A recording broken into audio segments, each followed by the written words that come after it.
It's another day, so we have to run again. Samahan niyo ako. Let's go.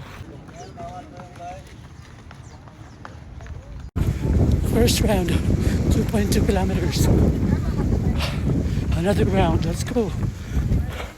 Second round, 4.4 kilometers. Parang sakit na natagaliran ko. Sakit.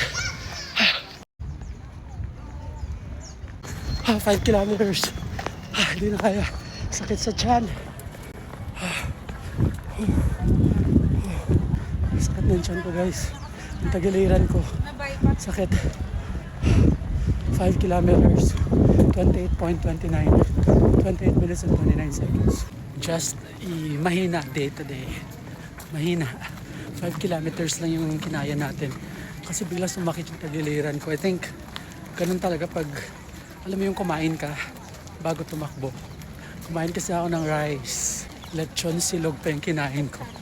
1.5 rice actually. Kaya medyo mabigat sa pakiramdam. Tapos nung mga 2.2 kilometers, going 3, nakaramdam na ako ng sakit sa tagiliran.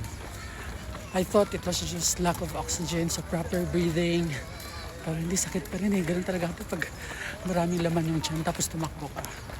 So lesson learned.